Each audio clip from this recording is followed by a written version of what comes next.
UDF സർക്കാരിന്റെ വിഴിഞ്ഞം കരാർ സംസ്ഥാന താൽപര്യങ്ങൾക്ക് വിരുദ്ധമെന്ന് ഗുരുതര കണ്ടെത്തലുമായി CAG. കൺസോർഷ്യം കാലാവധി 30 വർഷത്തിൽ നിന്നും 40 വർഷമാക്കിയത് നിയമവിരുദ്ധം. ഇതിലൂടെ 30 കോടിയോളം രൂപയുടെ അധിക വരുമാനമാണ് അദാനി ഗ്രൂപ്പിന് ലഭിക്കുക. ഓഹരി ഘടനയിലെ മാറ്റവും സർക്കാരിന് വലിയ നഷ്ടമുണ്ടാക്കിയതായി CAG കണ്ടെത്തി. UDF സർക്കാർ അദാനി ഗ്രൂപ്പുമായി ഉണ്ടാക്കിയ വിഴിഞ്ഞം അന്താരാഷ്ട്ര തുറമുഖ പദ്ധതിയുടെ കരാറിലെ വ്യവസ്ഥകൾ സംസ്ഥാന താൽപര്യത്തിന് വിരുദ്ധമാണെന്ന ഗുരുതരമായ കണ്ടെത്തലാണ് CAG റിപ്പോർട്ടിലുള്ളത്. നിലവിൽ PPP മോഡലുകൾക്ക് കൺസെഷൻ കാലാവധി 30 വർഷമാണ്. എന്നാൽ വിഴിഞ്ഞത്തിൽ ഇത് 40 വർഷമാക്കിയത് നിയമവിരുദ്ധമാണ്. 10 വർഷം അധികം നൽകിയതിലൂടെ അദാനി കമ്പനി നേടുന്നത് 29,217 കോടിയുടെ അധിക വരുമാനം. കരാർ കാലാവധി 30 വർഷമാക്കണമെന്ന ഇന്റർനാഷണൽ ഫിനാൻസ് കോർപ്പറേഷന്റെ ശുപാർശയും അട്ടിമറിക്കപ്പെട്ടു. ആവശ്യമെങ്കിൽ കരാർ 20 വർഷം കൂടി നീട്ടി നൽകാമെന്ന വ്യവസ്ഥ ചട്ടവിരുദ്ധവും ഇതിലൂടെ 61,095 കോടിയുടെ അധിക വരുമാനം അദാനിക്ക് ലഭിക്കുമെന്നും CAG വിമർശിക്കുന്നു. ഓഹരി ഘടനയിൽ മാറ്റം വരുത്തിയതും സർക്കാരിന് നഷ്ടമുണ്ടാക്കി. ഇതിലൂടെ 283.8 കോടിയുടെ അധിക ഓഹരിയാണ് സർക്കാരിലെത്തിയത്. 121 കോടി പലിശ ഇനത്തിൽ മാത്രം അധികം. ആരും ആവശ്യപ്പെടാതെയാണ് ഇത്തരത്തിൽ ഒരു മാറ്റം ഉന്നതാധികാര സമിതി വരുത്തിയതെന്നും CAG വിമർശിക്കുന്നു. മത്സ്യത്തൊഴിലാളികൾക്ക് യൂസേഴ്സ് ഫീ ഈടാക്കാനുള്ള തീരുമാനവും അദാനി കമ്പനിക്ക് അധിക വരുമാനം നൽകും. 943.62 കോടി രൂപ VGFനായി നൽകുന്നതിന് പകരം 123.75 കോടി രൂപ അധികം നൽകി. ഒപ്പം തന്നെ COD 15 വർഷമാക്കിയതിലൂടെ 2,153 കോടി രൂപ സർക്കാരിന് വരുമാന നഷ്ടവും ഉണ്ടാകുമെന്ന് CAG വിമർശിക്കുന്നു. UDF സർക്കാരിന്റെ വിഴിഞ്ഞം കരാറിനെതിരെ ഉയർന്ന വിമർശനങ്ങളും വിവാദങ്ങളും ശരിവെക്കുന്നതാണ് നിയമസഭയിൽ വെച്ച CAG report. S. Sheeja, Thiruvananthapuram. വിഴിഞ്ഞം കരാറിലെ CAG റിപ്പോർട്ട് ഗൗരവമുള്ളതെന്ന് VM സുധീരൻ. സമഗ്രമായ പരിശോധന നടത്തുന്നത് ഉചിതമായിരിക്കുമെന്നും സുധീരൻ. ഫേസ്ബുക്ക് പോസ്റ്റിലൂടെയാണ് സുധീരന്റെ പ്രതികരണം. വിഴിഞ്ഞം കരാർ പരിശോധിക്കാൻ തയ്യാറാണെന്ന് ഉമ്മൻചാണ്ടി. VSന്റെ കാലത്തെ ടെൻഡറും തന്റെ കാലത്തെ കരാറും പരിശോധിക്കണമെന്നും ഉമ്മൻചാണ്ടി വ്യക്തമാക്കി. അപ്പം നമ്മുടെ ഓൾ ഇന്ത്യ നോംസ് അനുസരിച്ച് ഇത് 3 ആയതുകൊണ്ട് നമുക്ക് വേണമെങ്കിൽ ചെയ്യാം. അങ്ങനെ അവർ നെഗോഷിയേറ്റ് ചെയ്ത് അവരെ കൂടി നിർബന്ധിച്ച് വരുത്തി നമ്മൾ വെച്ച് ഒപ്പുവെച്ചതാണ്. ഇനി എന്തെങ്കിലും തർക്കമുണ്ട് അന്വേഷിച്ചോ. അന്വേഷിക്കുമ്പോൾ ഒന്നേ ഉള്ളൂ, നമ്മുടെ ഇന്നത്തെ നിലവിലുള്ള ആ കരാറും ശ്രീ അച്യുതാനന്ദൻ ഒപ്പിട്ടിട്ട് അന്ന് നടത്തിയ ടെൻഡറിന്റെ കരാറും രണ്ടിലേതാണ് സംസ്ഥാനത്തിന്റെ താല്പര്യത്തിന് യോജിച്ചതെന്ന് തീരുമാനിച്ചോ. ഈ ഗവൺമെന്റ് തീരുമാനിച്ചോ. ഒരു കുഴപ്പമില്ല, ഞങ്ങൾ അതിനൊന്നും എതിരല്ല.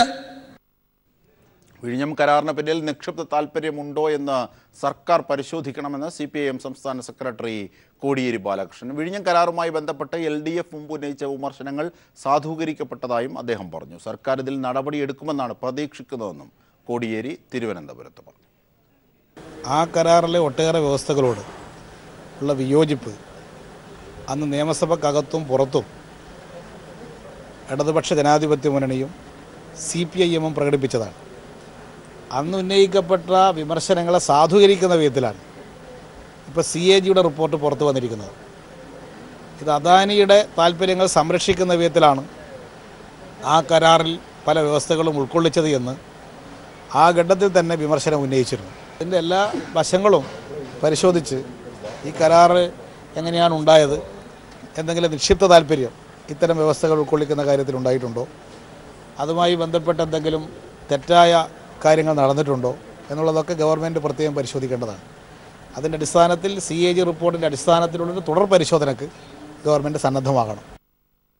UDF സർക്കാരിന്റെ വിവാദ ഭൂമി ഇടപാടുകൾ പരിശോധിക്കുമെന്ന് ധനമന്ത്രി ഡോക്ടർ തോമസ് ഐസക്. അടുത്തയാഴ്ച ചേരുന്ന മന്ത്രിസഭാ യോഗമാണ് ഇക്കാര്യം ചർച്ച ചെയ്യുകയെന്നും തോമസ് ഐസക് പറഞ്ഞു. വാർത്തകളിലേക്ക്. അമ്പലപ്പുഴ ക്ഷേത്രത്തിൽ നിന്ന് കാണാതായ നൂറ്റാണ്ടുകൾ പഴക്കമുള്ള സ്വർണ്ണപ്പതക്കം തിരിച്ചു കിട്ടി. കാണിക്ക വഞ്ചിയിൽ നിന്നാണ് പതക്കം കണ്ടെടുത്തത്. വിഷുദിനത്തിലായിരുന്നു പതക്കം കാണാതായിരുന്നത്.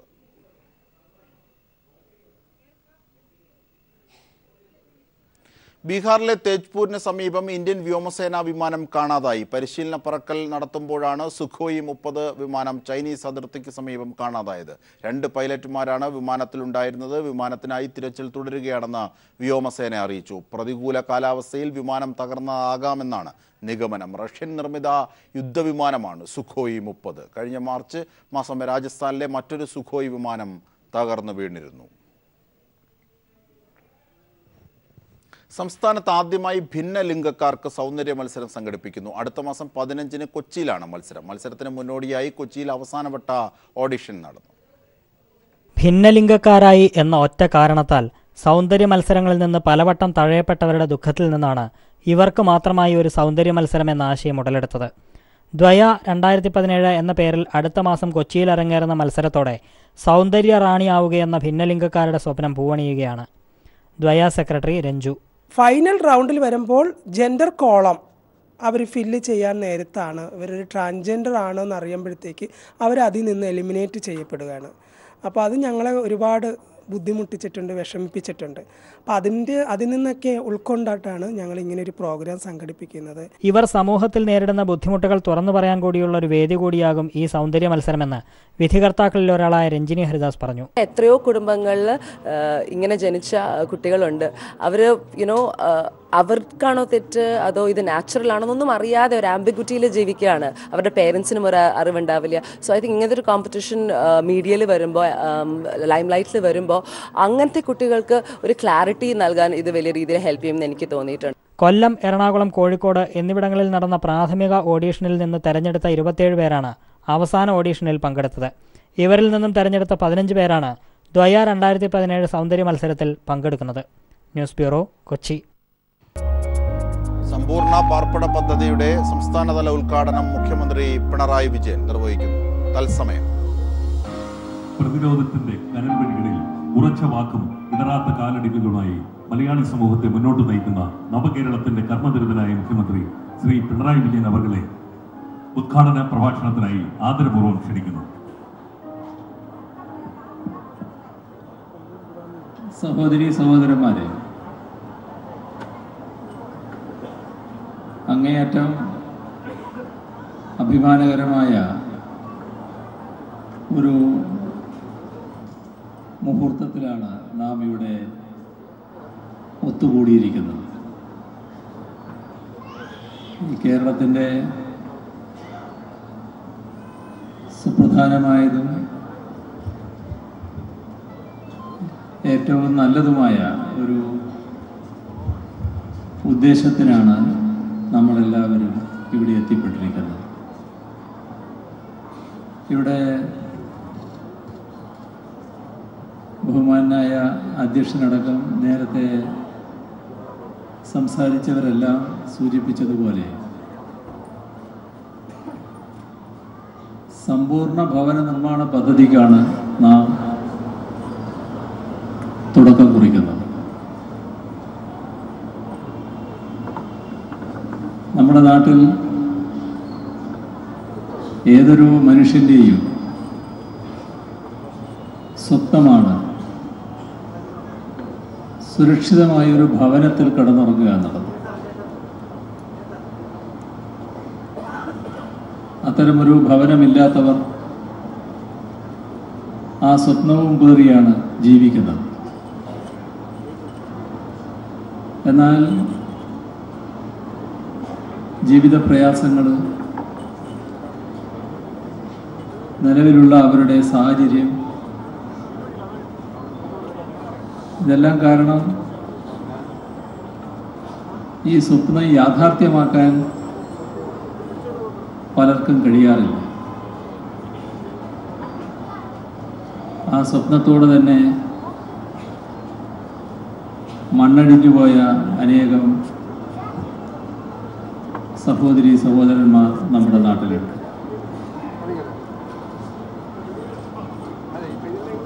ഈ സ്വപ്നം യാഥാർത്ഥ്യമാക്കാനാണ് സർക്കാർ തീരുമാനിച്ചിരിക്കുന്നത്.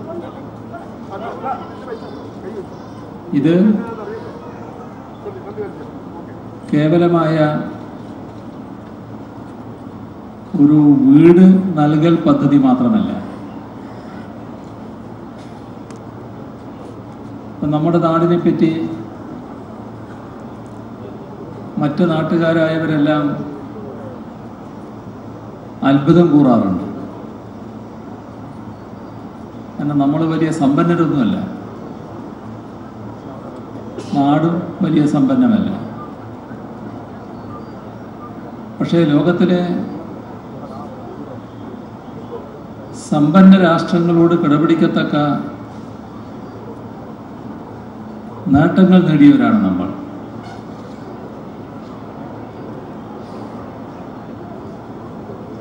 അതിനെയാണ് കേരള മോഡൽ എന്നൊക്കെ വിശേഷിപ്പിക്കാറുള്ളത്. അത്തരം നേട്ടം നേടാനിടയായത് എങ്ങനെയാണ്?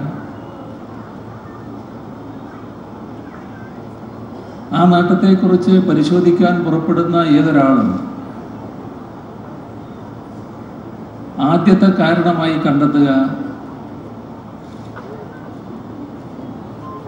ഫലപ്രദമായി ഭൂപരിഷ്കരണം നടപ്പാക്കിയ നാട് എന്താണ്.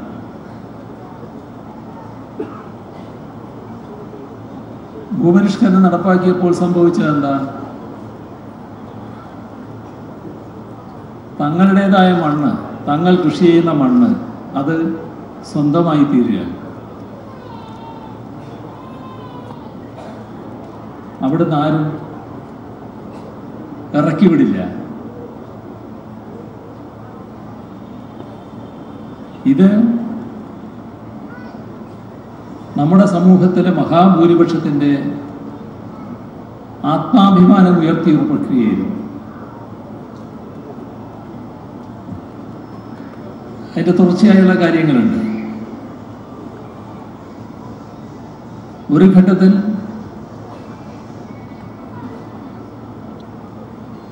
കുടികിടപ്പ് അവകാശം ലഭ്യമാകുന്ന സ്ഥിതി വന്നു. ഇപ്പൊ ചിലരൊക്കെ അതിനെ പരിഹസിക്കാറുണ്ട്. 3 സെന്റ് 10 സെന്റ്, അതുകൊണ്ട് എന്താണ് കാര്യം? ഇന്നത് പറയാം. പക്ഷെ അന്ന് ആ കുടികിടപ്പ് അവകാശം ലഭിച്ച ഒരു കുടുംബം ആ അവകാശം ലഭിച്ച ദിവസം രാത്രി കിടന്നുറങ്ങുന്നത് തൻ്റെ സ്വന്തം വീട്ടിലാണ്. ആർക്കെങ്കിലും അവകാശപ്പെട്ട വീട്ടിലല്ല. ആ കിടന്നുറങ്ങുന്ന ആ വീട്ടിൽ കിടക്കുന്ന മനുഷ്യൻ ഇന്നലെ കിടന്ന മനുഷ്യനെ പോലെയല്ല, ഒരു പുതിയ മനുഷ്യനാണ്. പുതിയൊരു അഭിമാന ബോധം ആ മനുഷ്യൻ ഉയരുകയാണ്. നമ്മുടെ നാടിൻ്റെ ഗുണപരമായ മാറ്റത്തിന് വഴിവെച്ച നടപടികളിൽ ചിലതാണ്.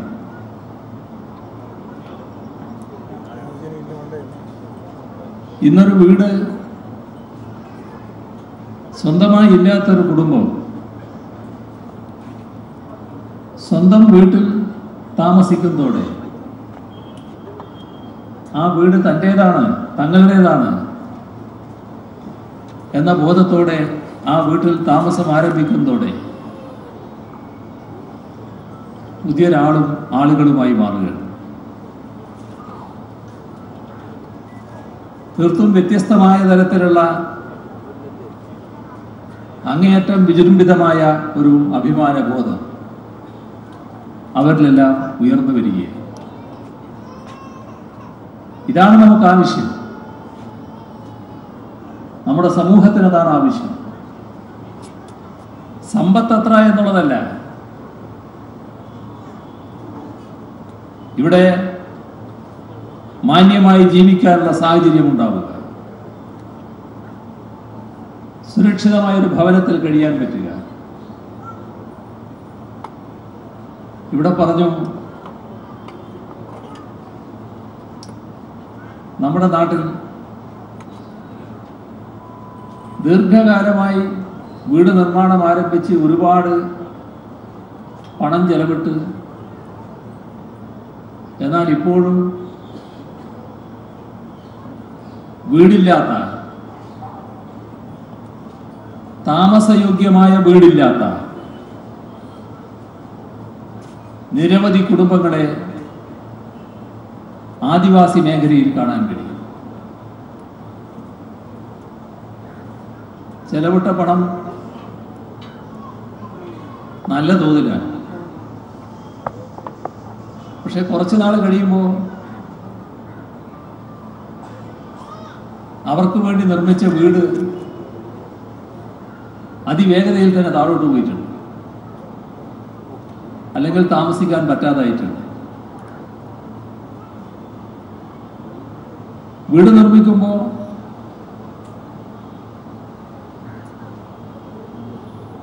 കേവലം ലാഭേച്ഛയോടെ നിർമ്മാണത്തിലേർപ്പെടുന്ന ഏജൻസികൾ വീട് നിർമ്മിക്കാൻ പുറപ്പെട്ടാൽ എന്താകും അനുഭവമെന്ന് ഇതെല്ലാം നമുക്ക് കാണിച്ചു തരികയാണ്.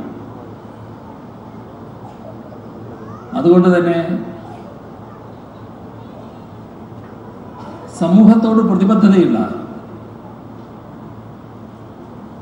ഏജൻസികളായിരിക്കണം വീട് നിർമ്മിക്കുന്നതിന് നേതൃത്വം കൊടുക്കുന്നത്. അത്തരം ഏജൻസികളെയും കണ്ടെത്തുകയാണ്. നല്ല കെട്ടുറപ്പുള്ള വീടുകൾ നിർമ്മിക്കുക എന്നത് തന്നെയാണ് ഉദ്ദേശിക്കുന്നത്.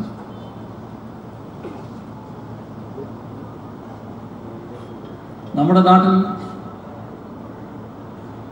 ആദിവാസി ജനവിഭാഗങ്ങൾക്ക് ഇതോടെ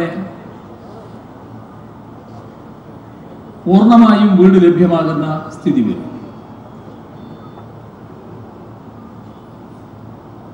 അതോടൊപ്പം പട്ടികവർഗ വിഭാഗം മാത്രമല്ല, പട്ടികജാതി വിഭാഗമുണ്ട്. പട്ടികജാതി വിഭാഗത്തിനും പട്ടികവർഗത്തിൻ്റേതുപോലെ അത്ര രൂക്ഷമല്ലെങ്കിലും ചില പ്രശ്നങ്ങൾ നിലനിൽക്കുന്നുണ്ട്. വീടുകൾ ആവശ്യമുള്ളവരുണ്ട്. ആ വിഭാഗത്തിനും വീടുകൾ ലഭ്യമാക്കുന്നതിനുള്ള നടപടികൾ ഇതോടൊപ്പം പൂർണ്ണമാണ്. വീടിന്റെ പ്രശ്നം പറയുമ്പോൾ ഏറ്റവും കൂടുതൽ പ്രശ്നം നേരിടുന്ന ഒരു മേഖലയാണ് തീരദേശ മേഖല. മത്സ്യത്തൊഴിലാളികൾ പ്രത്യേകമായ പ്രശ്നങ്ങൾ അവർ നേരിടുന്നുണ്ട്. അവരെ വല്ലാതെ പറിച്ചു നടാൻ പറ്റില്ല. തീരദേശത്തുള്ള ഒരു കുടുംബത്തിന്, മത്സ്യത്തൊഴിലിൽ ഏർപ്പെടുന്ന ഒരു കുടുംബത്തിന് പുനലൂരിന് വീട് കൊടുത്തിട്ട് കാര്യമില്ല. അവർക്ക് അവിടെ തന്നെ വീട് വേണം. കാരണം അവരുടെ തൊഴിലുമായി ബന്ധപ്പെട്ട്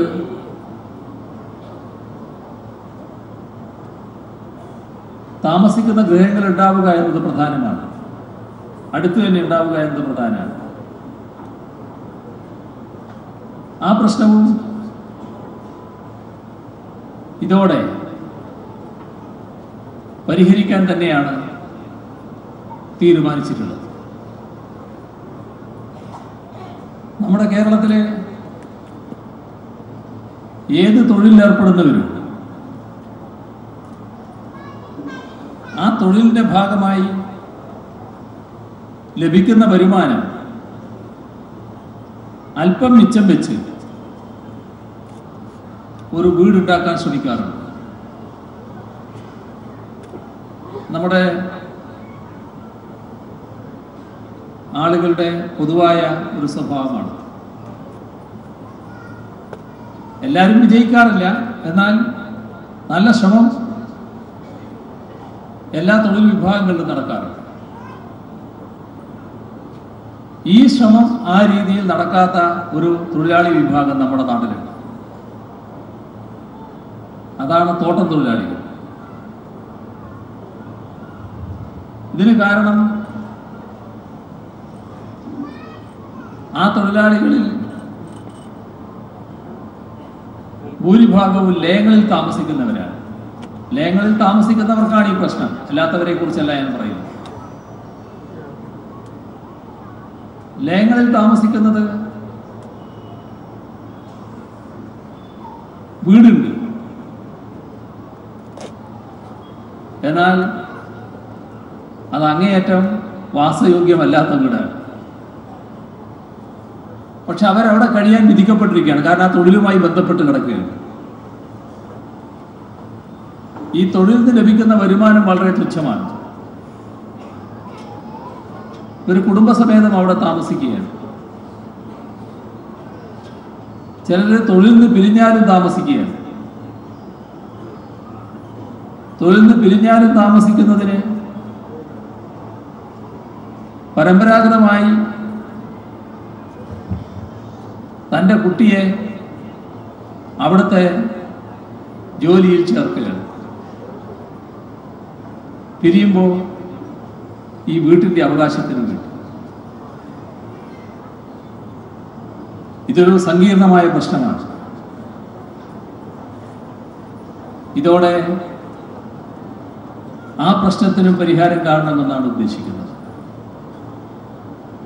തോട്ടം തൊഴിലാളികൾക്കും സ്വന്തം വീടെന്ന സ്വപ്നം സാക്ഷാത്കരിക്കാനാവണം എന്നാണ് ഉദ്ദേശിക്കുന്നത്. ഇങ്ങനെ എല്ലാ വിഭാഗത്തിനും, നേരത്തെ ഇവിടെ പറഞ്ഞു, നമ്മുടെ നാട്ടിൽ താമസിക്കുന്നു, വീട്ടിൽ താമസിക്കുന്നു, പക്ഷെ അതൊരു വീടാണെന്ന് പറയാൻ പറ്റില്ല. വാസയോഗ്യമായ വീടല്ല, അവർ ഫലത്തിൽ വീടില്ലാത്തവർ തന്നെയാണ്. ഒരു വീട് നിർമ്മാണം തുടങ്ങി പകുതിക്കെത്തി, അപ്പുറം നീങ്ങാൻ കാശില്ല, ഉള്ള കാശ് അപ്പോഴേക്ക് തീർന്നുപോയി, വായ്പയെടുത്തതും തീർന്നു, അവരവിടെ കിടക്കുകയാണ്. വീടെടുക്കാൻ സ്ഥലമുണ്ട്, എന്നാ വീടില്ല, സ്ഥലവുമില്ല, വീടുമില്ല. ഇങ്ങനെയെല്ലാം ഉള്ളവരാണ് നമ്മുടെ നാട്ടിൽ വീട് വേണ്ടവർ. ഈ എല്ലാ പ്രശ്നവും, ഓരോ പ്രശ്നവും പരിഹരിക്കുന്ന പദ്ധതിയാണ് ഈ സമ്പൂർണ്ണ ഭവന നിർമ്മാണ പദ്ധതി.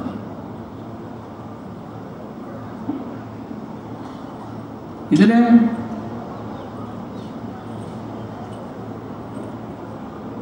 ഏറ്റവും ഒടുവിൽ പറഞ്ഞ വീടില്ല, സ്ഥലവുമില്ല, അവര് തന്നെ 2 ലക്ഷത്തിന്റെ അപ്പുറവും ഇപ്പുറവും വരും. സ്വന്തമായി സ്ഥലവും വീടുമില്ല എന്ന് പറയുമ്പോൾ കേരളത്തിന്റെ നമ്മുടെ സാഹചര്യം വെച്ച് അവരുടെ പിന്നോക്കാവസ്ഥ നമുക്ക് ഊഹിക്കാവുന്നതാണ്. അപ്പൊ അവരുടെ ആ പിന്നോക്കാവസ്ഥ കണക്കിലെടുത്തുകൊണ്ട് വീട് മാത്രം നൽകിയാൽ പോരാ, ആ കുടുംബത്തിൽ ഒരാൾക്ക് ജോലി ഉറപ്പാവണം. ആ ജോലി ഉറപ്പാക്കുന്ന ഉത്തരവാദിത്വം കൂടി ഇതിന്റെ കൂടെ വരികയാണ്.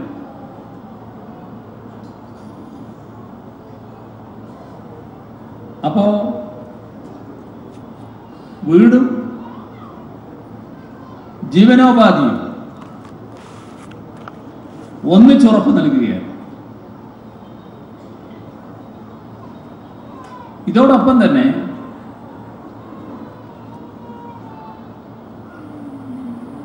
ഈ കെട്ടിടത്തിൽ താമസിക്കുന്നവർക്ക് തൊഴിൽ പരിശീലനം നൽകാനുള്ള സംവിധാനമുണ്ടാകും. വ്യത്യസ്ത തൊഴിലിൽ അവർക്ക് ഏർപ്പെടാൻ കഴിയും. ആ പരിശീലനത്തിൽ പങ്കെടുക്കുന്നവർ വീട്ടിലെ ചെറിയ കുട്ടികളുണ്ടാവും.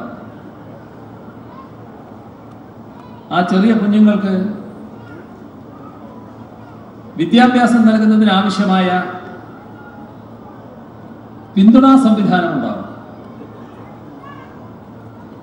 അംഗൻവാടിയിൽ പോകേണ്ടവരാണെങ്കിൽ അങ്ങനെയാകാം, അതിനപ്പുറമുള്ള ക്ലാസ്സിൽ പഠിക്കേണ്ടവരാണെങ്കിൽ ആ തരത്തിൽ പോകണം. അതോടൊപ്പം പഠനത്തിന് ആവശ്യമായ പിന്തുണ നൽകാനുള്ള സംവിധാനവും ഇവിടെ ഒരുക്കും. ചിലപ്പോൾ ആ കുടുംബങ്ങളിൽ നിന്ന് അത്രത്തോളം പിന്തുണ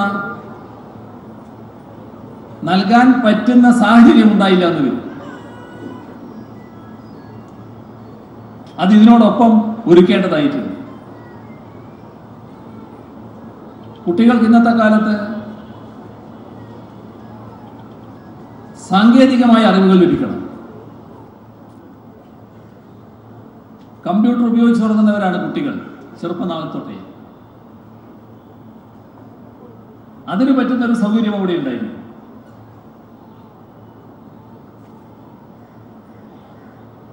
അതോടൊപ്പം പലരും പലവിധ രോഗം കൊണ്ട് അവശത അനുഭവിക്കുന്നവരായിരുന്നു.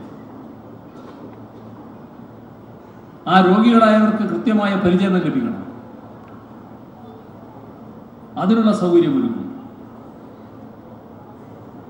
കിടപ്പിലായ രോഗികൾ, ആ കിടപ്പിലായ രോഗികൾക്ക് പാലിയേറ്റീവ് കെയറിന്റെ സംവിധാനങ്ങളുണ്ടാവും. പ്രായമായവരെ ശുശ്രൂഷിക്കാനുള്ള പ്രത്യേക സംവിധാനമുണ്ടാകും.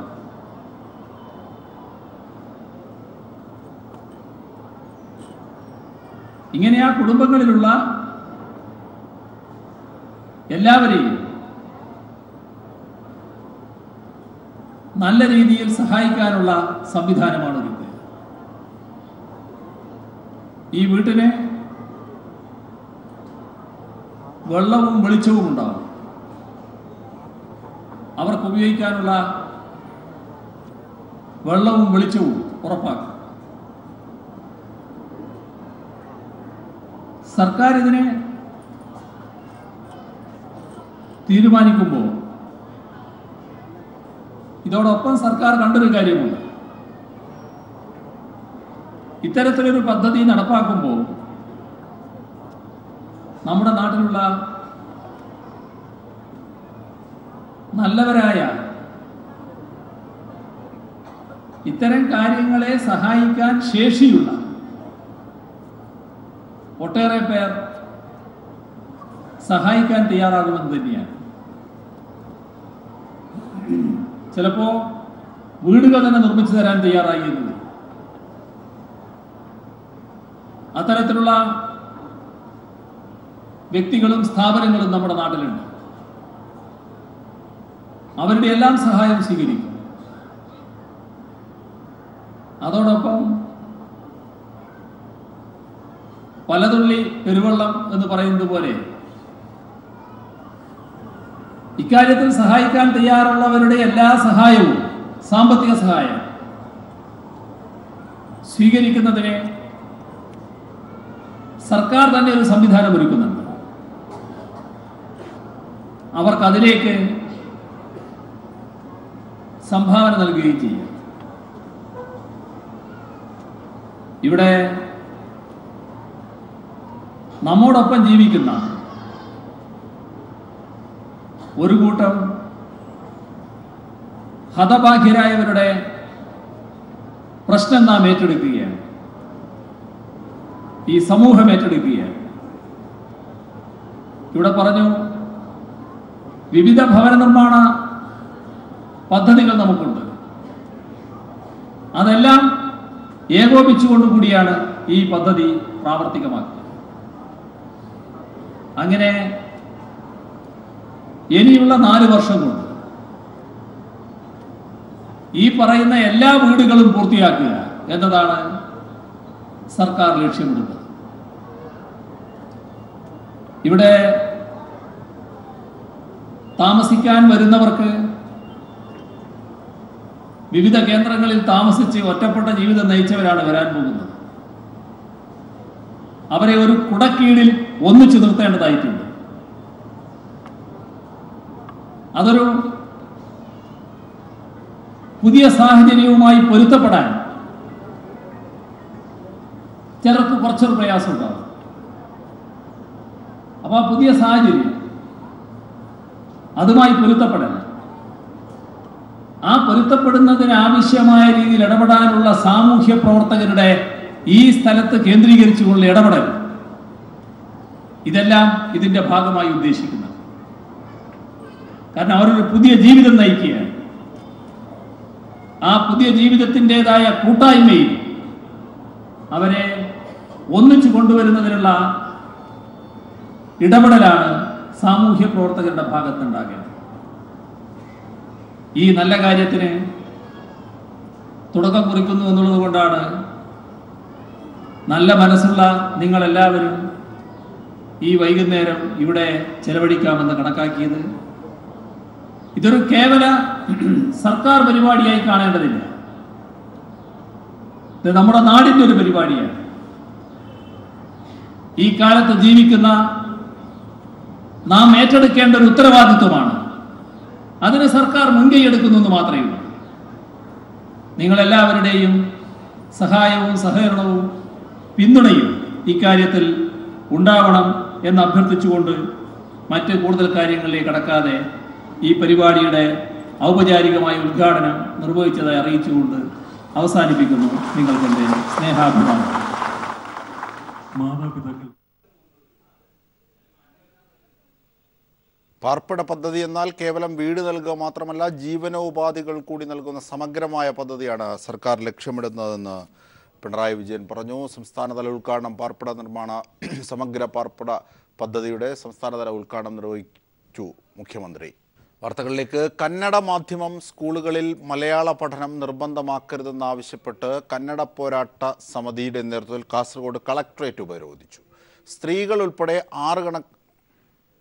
ആയിരക്കണക്കിന് ആളുകൾ സമരത്തിൽ പങ്കെടുത്തു. സംസ്ഥാനത്തെ സ്കൂളുകളിൽ മലയാള പഠനം നിർബന്ധമാക്കിയ സർക്കാർ ഉത്തരവിൽ നിന്ന് കന്നഡ മാധ്യമം സ്കൂളുകളെ ഒഴിവാക്കണമെന്നാണ് സമരക്കാരുടെ ആവശ്യം.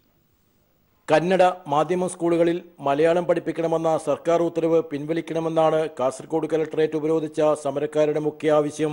രാവിലെ 9 മണി മുതൽ ആരംഭിച്ച സമരം ഉച്ചകഴിഞ്ഞും തുടർന്നു. ഭാഷാന്യൂനപക്ഷങ്ങൾക്ക് കാലാകാലങ്ങളായി ലഭിച്ചു വന്നിരുന്ന പ്രത്യേക പരിഗണന തുടരണമെന്ന് സമരക്കാർ ആവശ്യപ്പെട്ടു. സർക്കാർ പ്രശ്നപരിഹാരത്തിന് തയ്യാറാകുമെന്ന പ്രതീക്ഷയിലാണ് പോരാട്ട സമിതി പ്രവർത്തകർ. സാംസ്കാരിക പ്രവർത്തകൻ ഉമേഷ് ചാലിയാൻ ഈ കാസർഗോഡിന് ഒരു പ്രത്യേക പദവി നൽകി ഇന്ന് വരെ കന്നഡക്കാർക്ക് അവരെ ഭാഷയിൽ പഠിക്കാനുള്ള ഒരു അവസരം ഉണ്ടാക്കി കൊടുത്തിരുന്നു. ആ അവസരം നിലനിർത്തിക്കൊണ്ട് തന്നെ സർക്കാർ ഒരു പുതിയ റൂൾസ് കൊടുത്തിട്ടുണ്ട്. കേരളത്തിൽ മൊത്തം മലയാളം നിർബന്ധമായി പഠിക്കണം എന്ന് പറഞ്ഞു. അപ്പം ഞങ്ങൾ മൊത്തമായി നിർബന്ധമായി പഠിക്കുന്നതിന് ഞങ്ങൾ മൊത്തത്തിൽ പഠിക്കുന്നത് ഞങ്ങൾ എതിരല്ല. കാസർഗോഡിൽ കന്നഡ മീഡിയം പഠിക്കുന്ന കുട്ടികൾക്ക് ഒരു ഭാഷ ഒന്നും കൂടി കൂടുതൽ പഠിക്കേണ്ടി വരുന്നത്, അവരെ മാതൃഭാഷ അല്ലാതെ ഒരു മലയാള ഭാഷ കൂടി പഠിക്കേണ്ടി വരുന്നത്, അത് അവർക്ക് വളരെ ദോഷം ചെയ്യുന്ന ഒരു സംഭവമാണ്. സ്വാമി യോഗാനന്ദ സരസ്വതി, മൗലാന അബ്ദുൽ അസീസ്, ഫാദർ വിൻസെന്റ് ഡിസൂസ എന്നിവർ ചേർന്ന് സംയുക്തമായി ഉപരോധ സമരം ഉദ്ഘാടനം ചെയ്തു. സമരസമിതി നേതാക്കളും വിവിധ രാഷ്ട്രീയ സാംസ്കാരിക സംഘടനാ നേതാക്കളും സമരക്കാരെ അഭിവാദ്യം ചെയ്തു. സംസ്ഥാനത്തെ എല്ലാ വിദ്യാലയങ്ങളിലും മലയാളം പഠിപ്പിക്കണമെന്ന സർക്കാരിന്റെ പൊതു ഉത്തരവിനെ തുടർന്നാണ് കന്നഡ പോരാട്ട സമിതി പ്രക്ഷോഭം ആരംഭിച്ചിട്ടുള്ളത്. News bureau, Kasaragod. കൊച്ചി നഗരത്തിലെ ഡേ കെയറിൽ കുട്ടികൾക്ക് നേരെ ക്രൂരപീഡനം. 1.5 വയസ്സുള്ള കുട്ടിയെ ഡേ കെയർ നടത്തിപ്പുകാരി മർദ്ദിക്കുന്ന ദൃശ്യങ്ങളാണ് പുറത്തു വന്നത്. ഇതിനെ തുടർന്ന് പ്രതിഷേധവുമായി രക്ഷകർത്താക്കളും രംഗത്തെത്തി. നടത്തിപ്പുകാരി മിനിയെ പോലീസ് കസ്റ്റഡിയിലെടുത്ത് സ്ഥാപനം അടച്ചുപൂട്ടി. പാലാരിവട്ടത്തെ കളിവീടെന്ന ഡേ കെയർ സെന്ററിലെ ദൃശ്യങ്ങളാണിത്. 1.5 വയസ്സുള്ള പിഞ്ചു കുഞ്ഞിനോട് സ്ഥാപന നടത്തിപ്പുകാരി മിനിയാണ് ഈ ക്രൂരത കാണിക്കുന്നത്.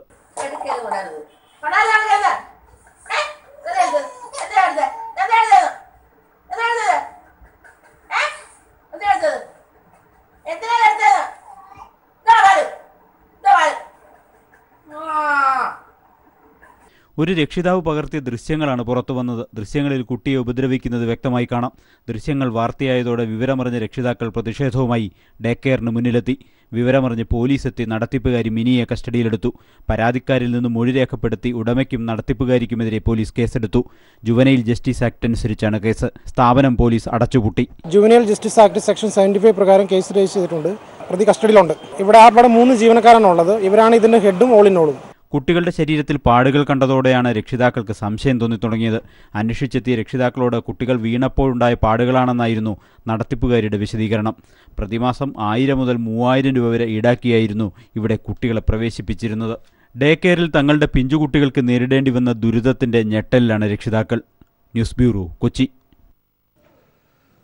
ഭക്ഷണം മോഷ്ടിച്ചു എന്നാരോപിച്ച് പിഞ്ചു കുഞ്ഞുങ്ങളോട് ക്രൂരത. മോഷ്ടിച്ചു എന്നാരോപിച്ച കുഞ്ഞുങ്ങളെ തല മൊട്ടയടിച്ച് ചെരുപ്പുമാല അണിയിക്കുകയും കുട്ടികളെ നഗ്നരാക്കി തെരുവിലൂടെ നടത്തിക്കുകയും ചെയ്തു. മഹാരാഷ്ട്രയിലെ താനെയിലാണ് സംഭവം. സംഭവത്തിൽ ബേക്കറി ഉടമയും 2 മക്കളും കസ്റ്റഡിയിലാണ്.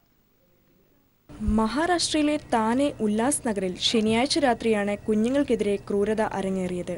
ബേക്കറിയിൽ നിന്ന് ഒരു പാക്കറ്റ് പലഹാരം മോഷ്ടിച്ച് കഴിച്ചുവെന്നാരോപിച്ചാണ് കടയുടമയായ മെഹ്മൂദ് പഠാൻ എന്നയാളും അയാളുടെ മക്കളും ചേർന്ന് കുട്ടികളെ തലമുണ്ടനം ചെയ്യിക്കുകയും വിവസ്ത്രരാക്കി ചെരുപ്പ് മാല അണിയിച്ച് തെരുവിലൂടെ നടത്തിക്കുകയും ചെയ്തത്. സംഭവം കണ്ടുനിന്ന നാട്ടുകാർ മൊബൈലിൽ പകർത്തി പ്രചരിപ്പിച്ച ദൃശ്യങ്ങൾ കണ്ടാണ് വീട്ടുകാർ വിവരമറിഞ്ഞത്. കുട്ടികളുടെ ബന്ധുക്കൾ നൽകിയ പരാതിയിന്മേൽ ഇന്നലെ അർദ്ധരാത്രിയോടെ മെഹ്മൂദിനെയും മക്കളെയും പോലീസ് അറസ്റ്റ് ചെയ്തു. പോസ്കോ നിയമപ്രകാരവും ക്രിമിനൽ ബുദ്ധിയോടെ അപമാനപ്പെടുത്തുക, മാനഹാനി, മനഃപൂർവ്വം ഉപദ്രവിക്കുക എന്നീ വകുപ്പുകൾ പ്രകാരവുമാണ് ഇവർക്കെതിരെ കേസെടുത്തിരിക്കുന്നത്. News desk. അതിർത്തിയിൽ തുടരുന്ന പ്രകോപനത്തിന് ശക്തമായ തിരിച്ചടി നൽകിയതായി ഇന്ത്യ. കശ്മീരിലെ നൌഷാര മേഖലയിൽ പാക് സൈനിക പോസ്റ്റുകൾ തകർക്കുന്നതിന്റെ ദൃശ്യവും സൈന്യം പുറത്തുവിട്ടു. പ്രകോപനം തുടർന്നാൽ ഇനിയും ശക്തമായി തിരിച്ചടി ഉണ്ടാകുമെന്നും മുന്നറിയിപ്പ് നൽകിയിട്ടുണ്ട്. അതിർത്തിയിൽ പാകിസ്ഥാൻ തുടരുന്ന പ്രകോപനത്തിന് ശക്തമായ തിരിച്ചടി നൽകിയതായി സൈനിക വക്താവ് മേജർ ജനറൽ അശോക് നരൂലെയാണ് സ്ഥിരീകരിച്ചത്. പാകിസ്ഥാൻ സൈനിക പോസ്റ്റുകൾ ഇന്ത്യൻ സേന തകർക്കുന്നതിന്റെ ദൃശ്യങ്ങളും സൈന്യം പുറത്തുവിട്ടു.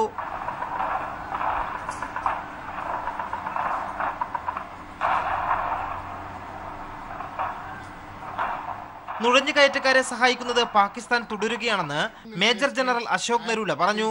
നിയന്ത്രണ രേഖയ്ക്ക് സമീപമുള്ള പാക് പോസ്റ്റുകൾ നുഴഞ്ഞുകയറ്റക്കാരുടെ കേന്ദ്രമാണ്. ഇത്തരം പാക് പോസ്റ്റുകൾക്ക് നേരെയാണ് ആക്രമണം നടത്തിയത്.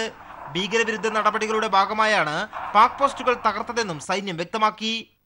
As part of our counter-terrorism operations, punitive fire assaults across line of control are being undertaken by the Indian Army. Pak Army has been providing support to the armed infiltrators by engaging our forward troops from their weapon emplacements and pillboxes. നിയന്ത്രണ രേഖയിൽ നുഴഞ്ഞുകയറ്റത്തിന് തക്കം പാർത്ത് കൂടുതൽ പേർ ഒളിച്ചിരിക്കുന്നതായുള്ള വിവരം സൈന്യത്തിന് ലഭിച്ചിരുന്നു. ഇതിനെ തുടർന്ന് മേഖലയിൽ തിരച്ചിലും സുരക്ഷയും ശക്തമാക്കിയിട്ടുണ്ട്. News bureau, Delhi. കോഴിക്കോട് മിഠായി തെരുവിൽ സുരക്ഷാ സംവിധാനം ഒരുക്കാത്ത വ്യാപാര സ്ഥാപനങ്ങൾ അടച്ചുപൂട്ടി. സുരക്ഷാ സംവിധാനം ഒരുക്കാൻ ആവശ്യമായ സമയം അനുവദിച്ചിട്ടും പാലിക്കാത്ത സ്ഥാപനങ്ങളാണ് അടച്ചുപൂട്ടിയത്. വാർത്തകളിലേക്ക്. റബ്ബർ ബോർഡ് മേഖലാ ഓഫീസുകൾ അടച്ചുപൂട്ടുന്നതിനെതിരെ പ്രതിഷേധം ശക്തമാകുന്നു. ജോലിയിൽ നിന്നും പിരിച്ചുവിട്ടതിൽ പ്രതിഷേധിച്ച് 5 ജീവനക്കാർ കോട്ടയത്തെ റബ്ബർ ബോർഡ് ഓഫീസിന് മുകളിൽ കയറി ആത്മഹത്യാ ഭീഷണി മുഴക്കി. അതിനിടെ പെൻഷൻ ലഭിക്കാത്തതിൽ പ്രതിഷേധിച്ച് വിരമിച്ച ജീവനക്കാരും സമരവുമായി റബ്ബർ ബോർഡിന്റെ ആസ്ഥാനം ഉപരോധിച്ചു. ചെലവ് ചുരുക്കലിന്റെ ഭാഗമായി റബ്ബർ ബോർഡ് വിവിധയിടങ്ങളിൽ ജീവനക്കാരെ പിരിച്ചുവിട്ടും ഓഫീസുകൾ അടച്ചുപൂട്ടിയും മുന്നോട്ടു പോവുകയാണ്. കർഷകരെ ദുരിതത്തിലാക്കി മേഖലാ ഓഫീസുകൾ പൂട്ടുന്നതിൽ പ്രതിഷേധിച്ച് ശക്തമായ പ്രതിഷേധ പരിപാടികളാണ് റബ്ബർ ബോർഡ് ആസ്ഥാനത്ത് അരങ്ങേറിയത്. മാന്നാനത്തെ TRS ഓഫീസിൽ നിന്ന് 41 താൽക്കാലിക ജീവനക്കാരെ പിരിച്ചുവിട്ടതിനെ തുടർന്ന് 5 പേർ റബ്ബർ ബോർഡ് ഓഫീസിന് മുകളിൽ കയറി ആത്മഹത്യാ ഭീഷണി മുഴക്കി. ജോലി വേണം, ജീവിക്കാൻ ജോലി വേണം.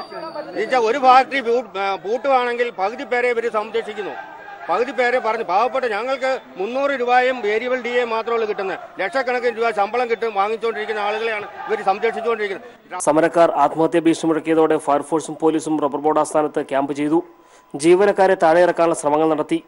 ഒടുവിൽ അവരെ പിരിച്ചുവിട്ടുകൊണ്ടുള്ള നോട്ടീസ് പിൻവലിക്കാമെന്ന് റബ്ബർ ബോർഡ് അധികൃതർ നൽകിയ ഉറപ്പിനെ തുടർന്ന് 2.5 മണിക്കൂർ നീണ്ട സമരം അവസാനിപ്പിക്കുകയായിരുന്നു. പെൻഷൻ ആനുകൂല്യങ്ങൾ മുടങ്ങിയതിനെ തുടർന്ന് പെൻഷനേഴ്സ് വെൽഫെയർ അസോസിയേഷനും റബ്ബർ ബോർഡ് ഉപരോധിച്ചു. വരും ദിവസങ്ങളിൽ ശക്തമായ പ്രതിഷേധം നടത്താൻ വിവിധ സംഘടനകൾ തീരുമാനിച്ചിട്ടുണ്ട്.